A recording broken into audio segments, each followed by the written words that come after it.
हम बच्चे आ गए किसान वाणी के अपना बच्चन के बहुत बहुत स्वागत है यह कार्यक्रम में। और बता दी जाए कि यह कार्यक्रम के प्रायोजक हैं कृषि एवं किसान कल्याणकारी मंत्रालय और कृषि मंत्रालय भारत सरकार। तो यह तो रहे प्रायोजक भैया। और अब हम अपना का जौन मान ली अपना लगाए हैं टमाटर, बैगन, भिंडी, मिर्चा या अन्य कौन सब्जी लगाए हैं अपना के बारी में लगी है तो फसल में सिंचाई, निदाई, गुड़ाई की जरूरत है। और पर्यावरण के तापमान के अनुसार सिंचाई कितना बार की जा सकते है। मान ली सुबह और शाम 2 बार तो करें के चाहिए। बात की जाए अपन गुरुवारक रन के तो देखा भैया दुधारू पशुओं पर विशेष ध्यान देने की जरूरत है ताकि उच्च तापमान के चारा और पानी की तलाश के लाने उन्हें बाहर न जा दी जाए, घर में बांध के रखा जाए। पशुओं का ही साफ पानी दी जाए और छाया यानी सार में ही उन्हें बांधे के चाहिए। और मान ले नहीं आता थोड़ी हद बाहर डालने के चक्कर में ही हम बचे उन्हीं पेड़ में बांधे, पेड़ के तना से, ताकि पेड़ की छाया में गुरुआ अपन चरौ ले, घूम फिरौ ले। और उनका जौन सारा है वही जरूर साफ सुथरा रखें के चाहिए। और छिड़काव जौन है कीटनाशक के जरूर हों डाला जाए, काहे से कि जौन गौमूत्र और गोबर से थोड़ी गंदगी हो जाती जैसे मच्छर मक्खी पनप सकते हैं, तो उन्हीं मारे खिलाने जरूर से हम बच्चे कोनो चीज जला दी जाए जैसे कि पत्ती उत्ती, ताकि धुआं होने से जौन मच्छर मक्खी हैं वहीं भाग जाए।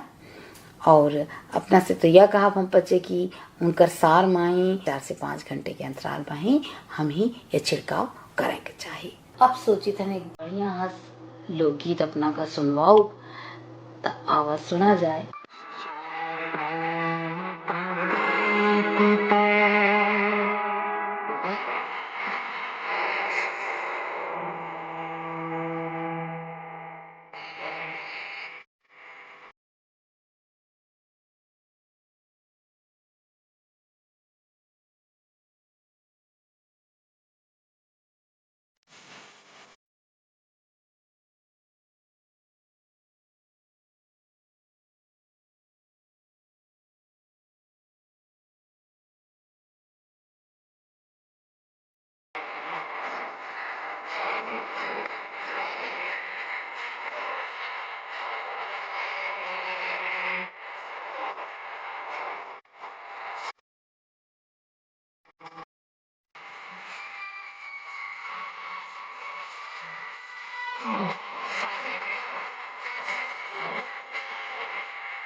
तो भैया अब जानकारी की बारी आ गई। माधव भैया अपना के बहुत स्वागत है यह कार्यक्रम में। तो आपका सभी काम अंजलि बहन जी आपका सभी का स्वागत करते हैं, सभी का अभिनंदन करते। तो काय जो लगाई हो या बार के अतिरिक्त आय का साधन बने। बड़ा महंगाई है भैया, बड़ी महंगाई है, लेकिन ऐसी अपन फसल का चयन करना है जिसमें पैसा कम लगे और पैदावार अपने को ज्यादा मिले। ऐसी फसल अपना जाकर लगाते हैं अपन लोग। बताइए कौन तो के फसल है अपने को काश्तकार पसंद करेगा और जल्दी लगाना शुरू कर देगा। तो हम इस समय अपना के जैविक खेती हल्दी की संबंध में आपसे चर्चा करें, बातचीत करें। बढ़िया। तो हल्दी के बारे में बताइए। तो सबसे पहले तो हम बच्चे यह जानी कि हल्दी के महत्व का है भैया। तो जब तक हमारे किसान भाई जो है महत्व न समझिए तब तक वही नहीं लगाई है। और जब वो महत्व समझ जाए कि बहुत महत्वपूर्ण हल्दी है, तो यह हल्दी जो है मसाला का भी काम करती है और आपके ये दवाई के रूप में भी काम करती है। दूसरी बात है, इसमें प्रोटीन जो है विटामिन ए और आपके हाइबो कार्बोहाइड्रेट जो इसमें है वो 70% है। ये सूजन भी कम देता, सूजन कम करता है। दूसरा सब्जी वब्जी बनाने में इसका महत्व है। आपके कपड़ा लगने में इसका महत्व है। आपके जो क्रीम वगैरह बनाते हैं, उपटन बनाते हैं, उसमें भी इसका लेपन लगा करके लोग बाग पूजन में, शादी में रंगोली करते हैं, हल्दी खेलते हैं, इसलिए शुभ माना जाता है अच्छे काम में। इसलिए घर घर में हल्दी रहती है, रोज उसका उपयोग होता है। इसलिए हम ये चाहते कि हमारे काश्तकार जो है यह हल्दी की खेती अधिक से अधिक करें, कोशिश करें, ताकि उनका जो आय है वो दुगुनी हो जाए। बहुत बढ़िया। तो ये तो हुई गया महत्व के बारे में भैया। अब जैसे अपना कहन तो लगा तो ले, पे हमारे पास वो मेर की जमीन है कि नहीं, ये खिलाने बताई कि कौन मेर से हम बच्चे भूमि का चयन करें। बहन जी, इसमें हल्दी बलुवन मिट्टी भी हो सकती है, काली मिट्टी भी हो सकती है, लेकिन अच्छा उत्पादन दोमट मिट्टी में मिलता है। तो दोमट मिट्टी अपन देखना है और फिर उसमें देखना कि पानी का निथार हो, पानी उसमें भरे ना। अगर पानी भरेगा तो गलन हो जाएगी और फसल नष्ट हो जाएगी। तो ये चीज अपने को देख करके भूमि का चयन कर लें। हाँ, तो ये तो हुई भूमि का चयन के बारे में। खादा कौन मेरे के डाला? खादा तो अपने को जैविक खेती करना है। जैविक खेती का मतलब होता है बहन जी कि जिसमें हम रासायनिक खेती, यूरिया, डीएपी इनका उपयोग न करें, नुकसानदेह होते। और अपने घर में ही जो गोबर, पका हुआ गोबर की खाद है, उसको अपन डाल दें। 1 एकड़ में 10 टाली लगभग गोबर खाद लग जाएगी। तो उसको बिखरा दें बढ़िया से, कई बार उसकी जुताई कर दें ताकि जमीन में मिल जाए। और फिर इसके बाद उसमें नाली बनाओ, फरो बना करके, और बीच बीच में उसको रोपण करते जाए, गांठ को गाड़ते चले जाए। तो गांठ में सबसे बड़ा महत्वपूर्ण ये है कि गांठ 25 ग्राम से ज्यादा न होना चाहिए, उससे बड़ी ना हो, बड़ी ना हो चाहिए। आँख हो, 3 से आँख होना चाहिए, ताकि वहीं से अंकुरण होता है। अगर आँख नहीं है तो अंकुरण नहीं होगा, तो आपका बीज बेकार है वो। इसलिए 3 आँख होना चाहिए। दूसरा अपने क्या करना है कि ट्राइकोडर्मा एक दवा होती है, उसमें बीज का उपचार कर लेना है। उपचारित करके लगाओ, एक तरह से टीकाकरण कर देना। तो उसमें 5 ग्राम ट्राइकोडर्मा 1 किलो बीज में ही अच्छा थोड़ा सा घोल बना करके और सब सुखा दे थोड़ा सा छाया में, और फिर इसके बाद उसको लगा दे। बिल्कुल। तो ये तो हो गए हम बच्चे, बीज चयन हो गया, और मतलब उपचारित हो गए। पानी का साधन है, पानी साधन है। लेकिन ध्यान ये रखें कि नाली में इसको लगाएं। नाली में जब लगाते हैं तो पैदावार अधिक मिलती है। जो मेड़ में लगाते हैं उसकी पैदावार कम मिलती है। तो अभी क्या है गर्मी में कि लाइन में अपन लगा दें। लगाए कैसे? लाइन से लाइन की दूरी अपने को 45 सेंटीमीटर रख लें। अब बीज से बीज की दूरी 30 सेंटीमीटर रख लें और इसको बढ़िया से लगा दें। बरसात में क्या होता है, जब पानी नाली में अगर हम लगा देंगे तो सड़ जाएगा, इसलिए उसको मेड़ में लगाना, ऊंचाई पे लगाना। ऊंचाई पर लगाने के बाद अपने को ये देखना पड़ेगा कि हमारा बीज का अंकुरण अच्छा हो। उसके लिए क्या करना पड़ेगा, ये पलाश होता है ना, चूल्हा, उसके पत्ते को तोड़ कर उसको ढक दे। अच्छा, तो उसमें इतना अच्छा अंकुरण आता है कि हर गांठ आपकी जर्मिनेट हो जाए। क्या बात है। और उसमें कहीं भी गैप नहीं रहेगा, इसलिए अपने को उत्पादन ज्यादा मिलेगा। बहुत अच्छा। आगे चल के हम बात करना चाहते हैं, बीज तो उपचारित हो गया, उसको गांठ को लगा भी दिए और 15 से 20 दिन में अंकुरण होता है। फिर उसके बाद उसको डिफरे को हटा देना चाहिए ताकि उसका विकास आगे हो। डिफरे ढकना क्यों चाहिए? क्योंकि उसमें गर्मी पड़ती बीज अच्छा, पानी बरसेगा तो पानी अगर 2-3 दिन नहीं बरसा तब भी उसमें प्रभाव नहीं पड़ेगा, खच पतवार नहीं जमेंगी। इसलिए उसमें डिफरा से ढक देना चाहिए, 15-20 दिन उसको हटा देना चाहिए ताकि आपका अच्छा अंकुरण हो जाए। बहुत बढ़िया बात की जाए निदाई गुड़ाई की। अब निदाई गुड़ाई में क्या है, हमारे यहाँ के जो किसान भाई हैं इनकी निदाई में लापरवाही करते, छोटी छोटी गलती कर देते, इससे उत्पादन कम हो जाता। तो हमारा कहा भी निवेदन यह उनसे है कि 21 दिन बाद बोए के 21 दिन बाद निदाई कर दें और 3 महीने में ही वो माटी चढ़ा दें और पकी गोबर की खाद रखे रहें। तो हर गुड़ाई के समय थोड़ा थोड़ा डाल करके गोबर की खाद पकी हुई और मट्टी चढ़ा दें, तो उसमें कंद ज्यादा पड़ेगा और उपज अच्छी होगी। बहुत बढ़िया। तो कौन मेर के किस्म होए का चाहिए हो जानी हम बच्चे? किस्म जो है यहाँ पर रोमा वैरायटी ज्यादा प्रसिद्ध है। हाँ। आपके नरेंद्र हल्दी का उत्पादन बहुत अच्छा है। आपके जो है ये लोखंडी वैरायटी है, कस्तूरी वैरायटी है, पंथ पीतम वैरायटी है। इन वैरायटी यहाँ आ गई हैं। ये वैरायटी सब जगह उपलब्ध है। कोई भी वैरायटी आप चुनाव करके और अपन लगा लें और ये 9 महीने में तैयार हो जाएगी। अच्छा अच्छा। तो भैया अब जानब की बीज का संरक्षण कौन में कराए का चाहिए तो कौन विधि से? अच्छा, किसान भाई से हमारा एकदम बहुत निवेदन है अंजलि बहन जी कि बीज घर में ही रख लें, क्योंकि बीज अगर बाहर से खरीदते हैं तो बहुत महंगा महंग पड़ा। तो करना क्या है कि गड्ढा बना, जैसे जिसको जितना बीज रखा हो उसके अनुसार जमीन में घर में जो कच्चा मकान बना रहता है ना उसमें गड्ढा बना ले और गड्ढा बना करके और उसको चारों तरफ जो गड्ढे के सूखी पत्ती हल्दी का लगा दे। और लगाने के बाद सुने इसमें ताजी हल्दी डाली जाती है, सूखी हल्दी ना डाले नहीं तो उसका अंकुरण नहीं होगा।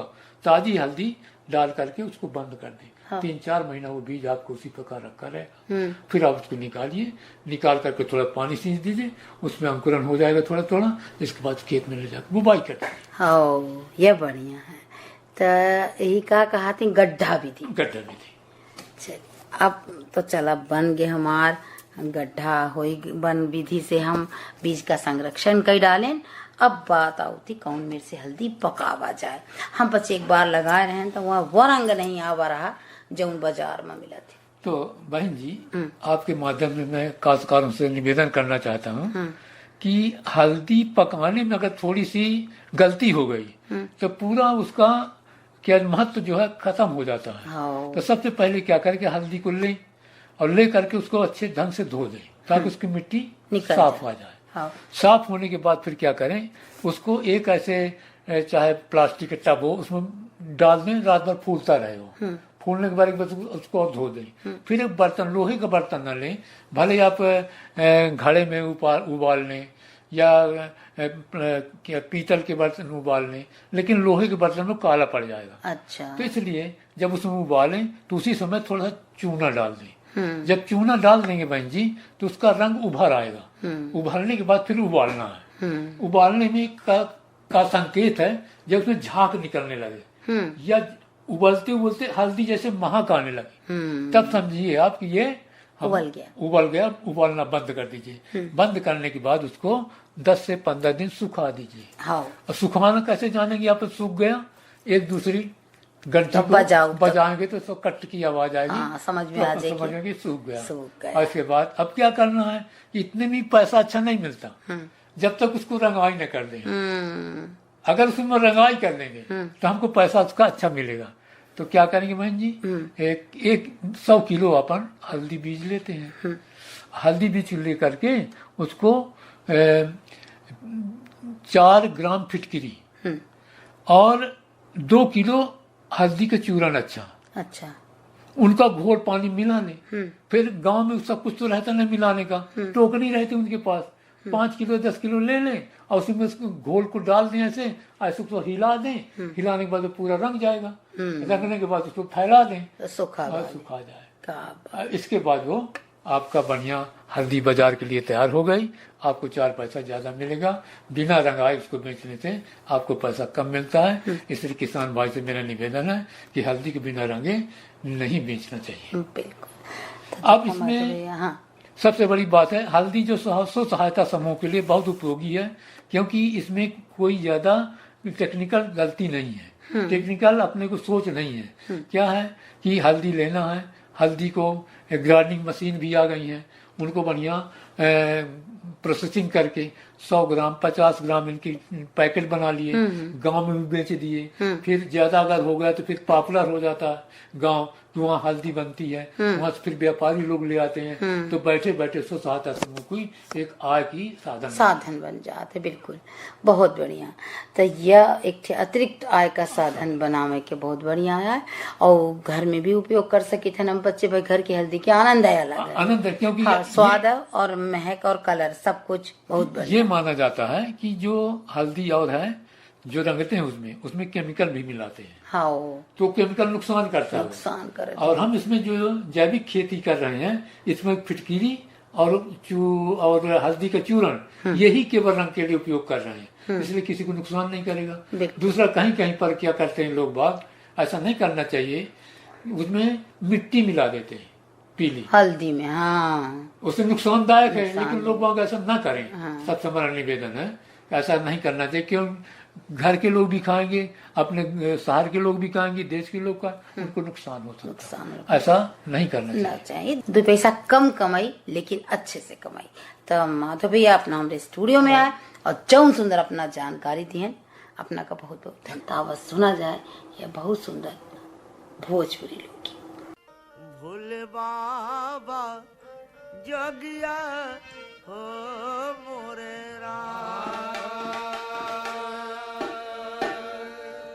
भजन बिन कोई न मुक्ति पाई, भजन बिन कोई न मुक्ति पाई, भजन बिन कोई न मुक्ति पाई, पाई रे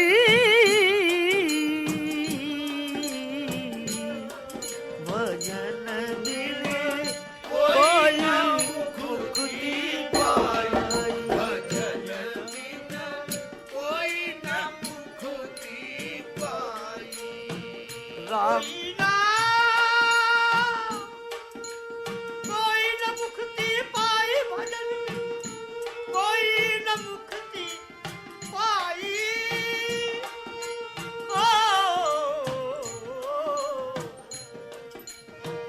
कोई न मुक्ति पाई, भजन बिन कोई न मुक्ति पाई, भजन बिन कोई न मुक्ति पाई। राम भजन तू कर ले रे मनवा, राम भजन तू कर ले रे मनवा, राम भजन तू कर ले रे मनवा, कर ले रे मनवा री। राम भजन तू कर ले रे मनवा, तोरी बिगड़ी बनत बन जाई, भजन बिन कोई न मुक्ति पाई, भजन बिन कोई न मुक्ति पाई, भजन बिन कोई न मुक्ति पाई। उल्टा नाम उल्टा नाम उल्टा नाम जपत जग जाना, उल्टा नाम जपत जग जाना, उल्टा नाम जपत जग जाना। वाल्मीकि भय ब्रह्म समाना, वाल्मीकि भय ब्रह्म समान। आवासी आवासी रे आवासी, आवाज से बच गई बिलाई, भजन बिन कोई न मुक्ति पाई, भजन बिन कोई न मुक्ति पाई, भजन बिन कोई न मुक्ति पाई। सतगुरु से सतगुरु से सतगुरु से तू नेह लगा ले, सतगुरु से तू नेह लगा ले, सतगुरु से तू नेह लगा ले। ज्ञान का दीपक ज्ञान का दीपक उर में जला ले, ज्ञान का दीपक उर में जला ले, ज्ञान का दीपक उर में जला ले। नहीं जन्म रे सवरी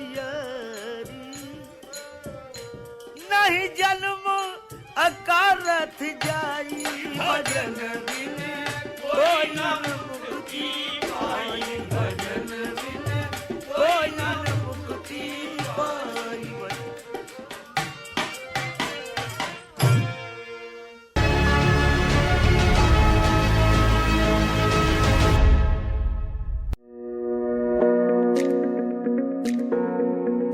आज भारत का किसान पहले से अधिक सशक्त, समृद्ध और आत्मनिर्भर है।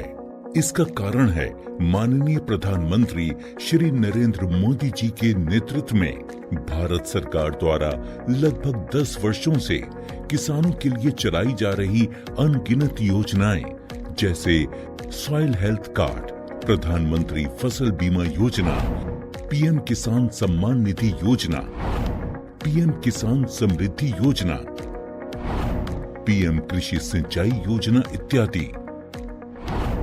इस वर्ष लाल किले की प्राचीर से प्रधानमंत्री जी ने कृषि के क्षेत्र में आधुनिकीकरण की दिशा में एक संकल्प लिया कि हमारे एग्रीकल्चर सेक्टर में टेक्नोलॉजी आए, एग्री टेक को बल मिले, इसलिए विमेन सेल्फ हेल्प ग्रुप की बहनों को हम ट्रेनिंग देंगे और हजारों ऐसे विमेन सेल्फ हेल्प ग्रुप को भारत सरकार ड्रोन देगी, ट्रेनिंग देगी और हमारे एग्रीकल्चर के काम में ड्रोन की सेवाएं उपलब्ध हो, इसके लिए हम शुरुआत करेंगे। प्रारंभ हम 15,000 विमेन सेल्फ हेल्प ग्रुप के द्वारा ये ड्रोन की उड़ान का हम आरंभ कर रहे हैं। इसी कड़ी में आज प्रधानमंत्री नरेंद्र मोदी जी ड्रोन दीदी योजना का शुभारंभ कर रहे हैं। भारत सरकार की नई पहल के अंतर्गत ड्रोन दीदी योजना को कार्यान्वित किया गया है। ड्रोन और उसके सहायक एक्सेसरीज की खरीद के लागत का 80% या अधिकतम 8 लाख रुपए तक स्वयं सहायता समूहों को केंद्रीय वित्तीय सहायता प्रदान की जाएगी। इस क्रांतिकारी पहल से अतिरिक्त आय अर्जित करने के लिए हमारे किसान सक्षम होंगे। माननीय प्रधानमंत्री श्री नरेंद्र मोदी जी के नेतृत्व में भारत सरकार किसानों को ड्रोन के उपयोग के लिए प्रोत्साहित कर रही है। किसान ड्रोन का उपयोग कर पारंपरिक खेती के तरीकों को बदल रहा है। आधुनिक हाई रेजोल्यूशन कैमरा और उन्नत सेंसर से लैस किसान ड्रोन भारतीय कृषि क्षेत्र को नई ऊंचाइयों पर ले जाने की क्षमता रखते हैं। कीटनाशकों और उर्वरकों का छिड़काव, हवाई निगरानी, फसल और मृदा स्वास्थ्य की निगरानी, बीजारोपण, क्षतिग्रस्त फसलों का आकलन और फसल बीमा के दावों की जानकारी दे सकता है। किसान ड्रोन की उपलब्धता के लिए केंद्रीय कृषि मंत्रालय द्वारा ड्रोन की खरीद के लिए वित्तीय सहायता दी जा रही है। ड्रोन दीदी योजना को अपनाने से स्वयं सहायता समूह की महिलाओं पर व्यापक प्रभाव पड़ेगा और इनकी आय में भी वृद्धि होगी। प्रधानमंत्री जी। कल तक जो हमारे किसान संसाधन के अभाव में कठिनाइयों में थे, वो अब नई तकनीक की ताकत से मजबूत हो रहे हैं और यही परिवर्तन हमारा नया भारत है, जिसकी गूंज पूरी दुनिया में सुनाई दे रही है। चला जाए उस अगले पंजन से की जाए। जय जवान जय किसान।